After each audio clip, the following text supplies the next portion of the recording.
अगले दिन कॉलेज में परी को क्लास के लिए लेट हो रहा था।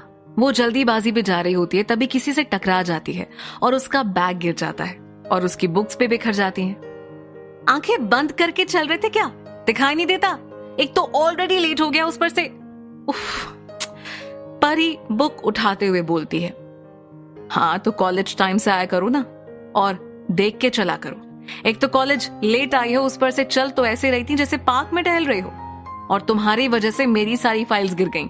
अब इन्हें भी तुम ही उठाओगी और जल्दी। आवाज सुनकर परी अपना सिर उठाती है और सामने अविनाश को देखकर डर जाती है। अब सॉरी सर, सॉरी वो मैं ये क्या वो मैं लगा रखा है? मेरी फाइल उठाओ जल्दी, पूरा दिन नहीं है मेरे पास। अविनाश घड़ी देखते हुए कहता है तो परी जल्दी से बिना चेक किए फाइल उठाकर दे देती है और क्लास में चली जाती है। उधर आरजू की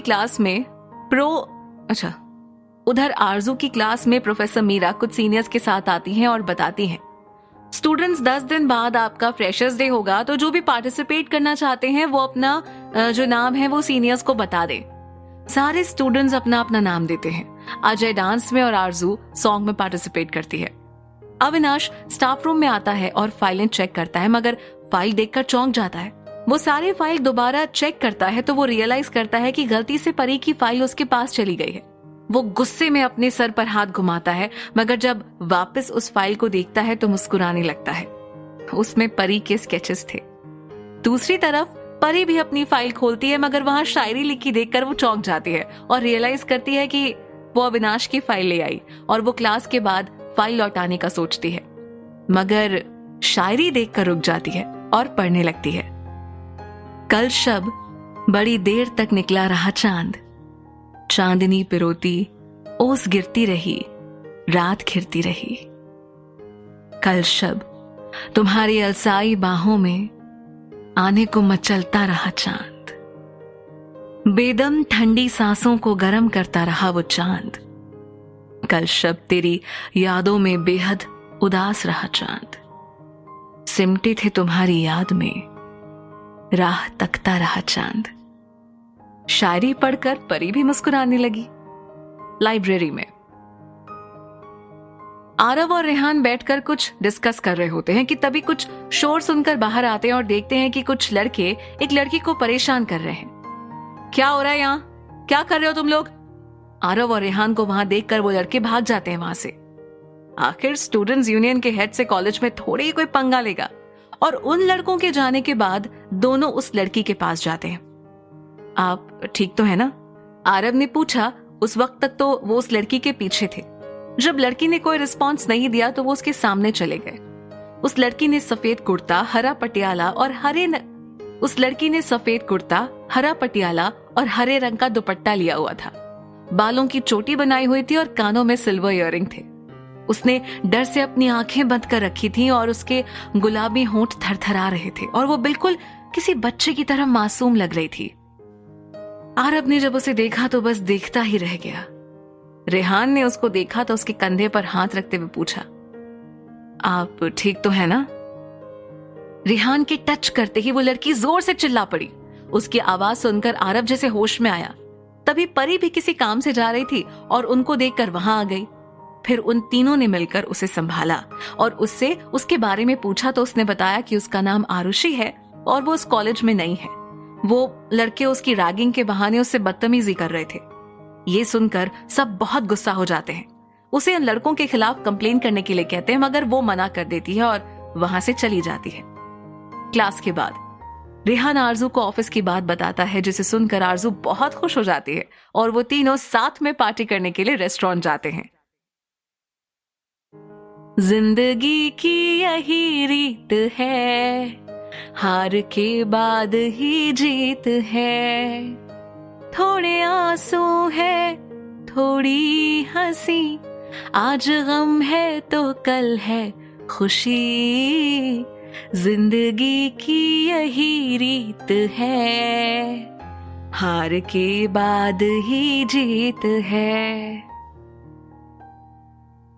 तीनों दोस्त रेस्टोरेंट में बैठकर साथ में गा रहे होते हैं कि तभी आरव की नजर खिड़की के बाहर जाती है, जहां आरुषि सड़क के किनारे छोटे पपीज को बहुत प्यार से बिस्किट्स खिला रही होती है। उसे वहां उस तरह देखकर आरव खो जाता है। थोड़ी देर बाद आरजू और रेहान गाना गाते हैं, मगर आरव को चुप देखकर वो भी बाहर देखते हैं। तभी वही लड़के वहां भी आते हैं और आरुषि के साथ फिर बदतमीजी करने लगते हैं। क्या बात है मैडम, कुत्तों को खाना खिला रही हो?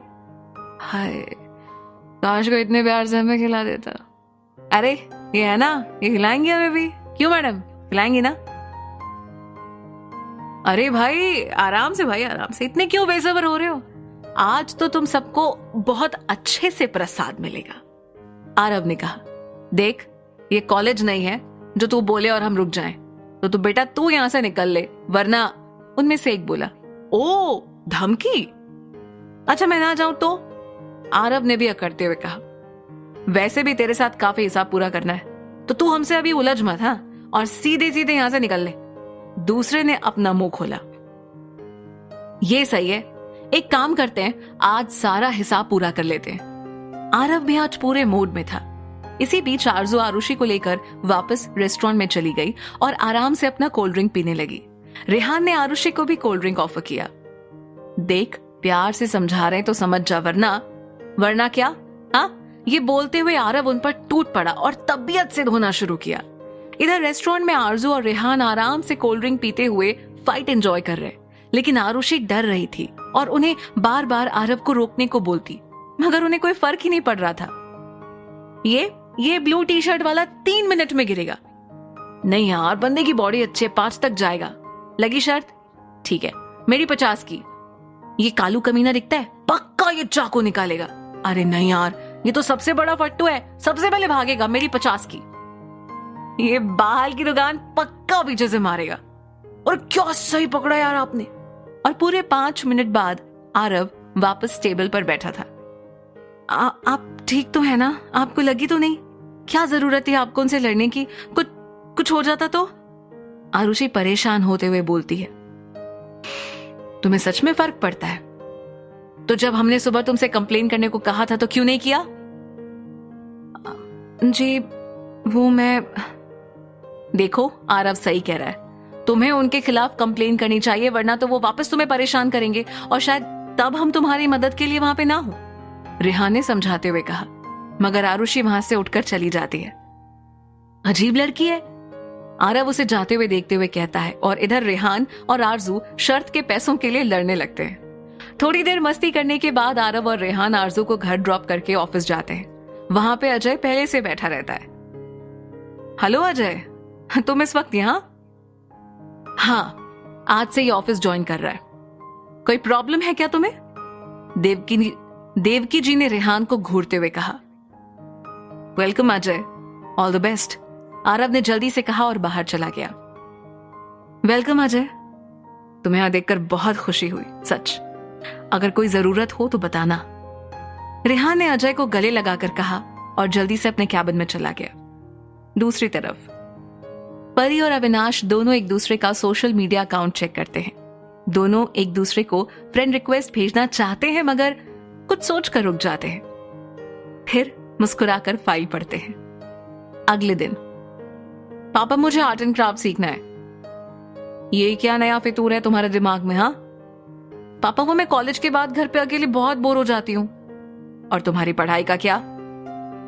अरे मगर वो क्लास तो 2 घंटे की है ना, और कॉलेज के बाद है, तो मेरी पढ़ाई में कोई नुकसान नहीं होगा, मैं वापस आके पढ़ लूंगी सब। लेकिन हाँ पापा प्लीज। अच्छा ठीक है, कर लो, और ये फालतू के चेहरे बनाना बंद करो। मिस्टर मित्तल के कहने पर आरजू खुश हो गई। और जोर से उसने पापा को गले लगा लिया। ओ पापा, यू आर द बेस्टेस्ट पापा। उसकी बात सुनकर मिस्टर मित्तल हंसने लगे और आरव खामोशी से ये सारी नौटंकी देखता है।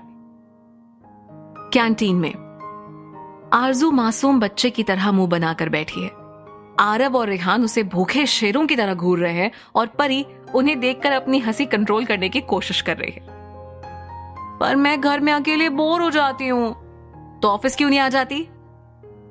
ऑफिस? लेकिन मैं तो अभी बच्ची हूं ना, मासूम सी, छोटी सी। ऑफिस तो बड़े लोग जाते हैं ना। ओके, वेकेशन में पक्का ऑफिस ज्वाइन कर लूंगी, बट अभी नहीं प्लीज, मुझे सच में ये करना है प्लीज। तुझे सच में ये क्लास ही करनी है और कोई और बात है? हाँ, रेहान ने पूछा। आप दोनों से तो कोई बात छिप ही नहीं सकती, अब सच बोल। वो एक्चुअली वो क्लास जहां पे है ना, वहां पास में एक दुकान है और उस दुकान में ना बहुत अच्छे गोलगप्पे मिलते हैं। अब मैं रोज सिर्फ गोलगप्पे खाने तो वहां नहीं जा सकती ना, बगल में क्लास करूंगी तो गोलगप्पे भी खा लूंगी और कुछ सीख भी लूंगी, है ना।